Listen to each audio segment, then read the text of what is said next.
To begin, this anime is as good as everyone says it is. Much has already been said about the stunning animation, immersive atmosphere, and the soundtrack that is filled to the brim with one absolute banger after another. So what I want to talk about to you are the themes in the story that elevate it from an entertaining visual feast that is already a worthwhile piece of art on its own into something genuinely special. Dreams, capitalism, and communication. These are the pillars that serve as the foundation of Edgerunners' narrative, and the anime has something worthwhile to say regarding each of these elements. Dreams are a motif weaved throughout the entirety of Edgerunners and are a significant driver of character development and stagnation throughout the entire run of the anime. And what I appreciate the most is the nuance the subject is handled with.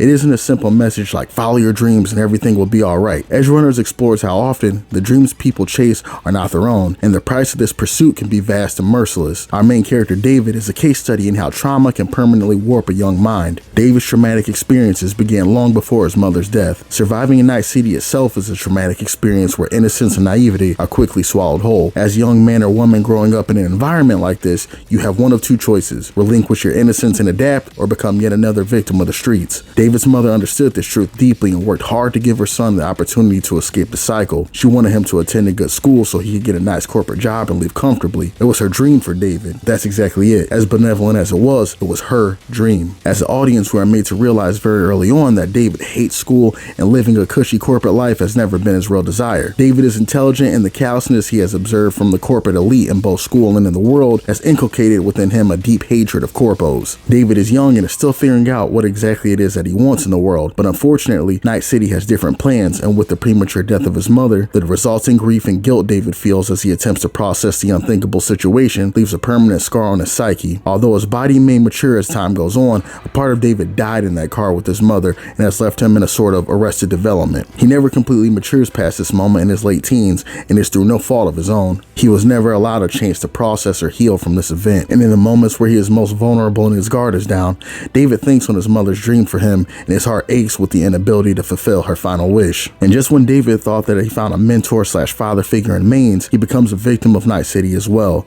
Just like the loss of his mother before, Maines' death leaves a permanent void in the heart of David, whose young mind unfairly obligates him to take up the mantle of his surrogate father and achieve his nebulous dream of becoming a legend in Night City. David is so tragic a figure not because he died, but because he hardly had a chance to live. His life was one lived consistently in the shadow of others. Despite the tragic shadow that loomed over David's short life, though, David's final action of fulfilling Lucy's wish to reach the moon is the epitome of a tragic irony. In life, David lived to achieve the dream of others, but in death, he was able to achieve his sole desire he had in life, a pure desire, unsullied by the expectations of the outside world, a wish based in empathy and love to support the person that mattered most to him in achieving her own dreams to reach the moon. Pure poetry. Now, the second pillar is capitalism, and Edgerunners explores the dangers it reaches when it's taken to its logical end, and its exploration of this are what adds such a visceral weight to the atmosphere and the world of Cyberpunk. Although it's exaggerated, one thing that has helped so many connect to Edgerunners' world is how disappointingly relatable it is. At the time of this writing, modern-day America resembles Edgerunners' dystopic nightmare in a frightening number of ways. In Night City, the middle class has been utterly obliterated, and individuals in the city are either living in the height of decadence in massive suites overlooking the unwashed masses, or they are literally the unwashed masses because they are so broke they can't afford the laundry fees in their apartments, forced to live in the dregs at the bottom of the city surrounded in refuse, crime, and pollution. Night City is modern-day Western society if it went full mask off and just admitted that corporations run everything and are actually the true policymakers, rather than perpetuating the lie that we exist in a fair and democratic society. Money is God in Night City, and those with enough of it get to live well, call the shots, and indulge in their every sadistic pleasure, while those without it may as well not exist at all, made evident by the paramedics who refused to serve David's mother due to her lack of income, resulting in her eventual death and her remains being served to her son out of a can in a vending machine. With David as a star, Edgerunner showcases how a lack of resources in a capitalist society leads one into a life of desperation, where criminality becomes a more endearing prospect with each and every passing day. There are still those who like to espouse the cliche of hard work leading to great rewards and comfort if one just wants it bad enough. But Edgerunner gives a scathing critique of this naive mindset, showing how good individuals who work hard and sacrifice everything of themselves can still find themselves being spit up and chewed out by the system with nothing to show for it but the system's inherent bias towards maintaining the status quo. Those in power wish to maintain that power, and if they come in contact with anything that feels like it threatens to disrupt the established hierarchy,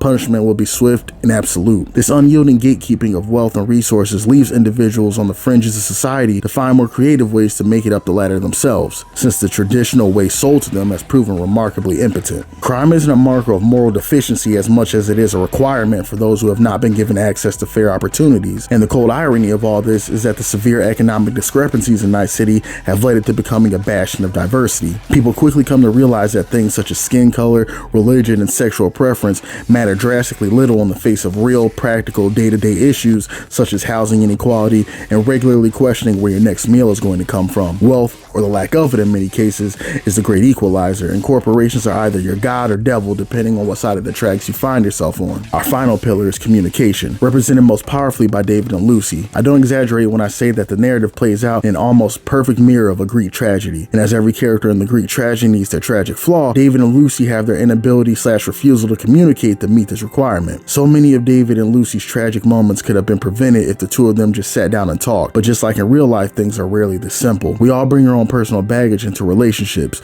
and our insecurities and faults can wreak havoc on even the strongest of connections. As is repeated by multiple characters throughout Edgerunner's runtime, the only person you can trust in Night City is yourself. Both David and Lucy were taught this ethos by arguably the most influential mentors in their respective lives. This lesson, harshly reinforced by their own experiences, have left them both with a guard over their emotions a mile wide, with no real examples to follow of the vulnerability and candidness that is needed to make an adult relationship prosper. David, due to the feeling of needing to be the tough, carefree leader of his organization, refused to open up to Lucy and acknowledge any of the grief of his past experiences that have all been weighing on him exponentially since they occurred. Lucy, who has learned to be cold and aloof as well, failed to open up to David about what she found regarding the corporation's plan for him. She did not let him know about her quest to protect him from his would-be kidnappers who sought to use David for their own purposes as a military test subject out of fear of what he would do in response. As an audience, we are left to wonder what could have been if David and Lucy had been able to set everything aside and just talk as a couple, as two people who deeply care for one another and are willing to bare their souls no matter the consequences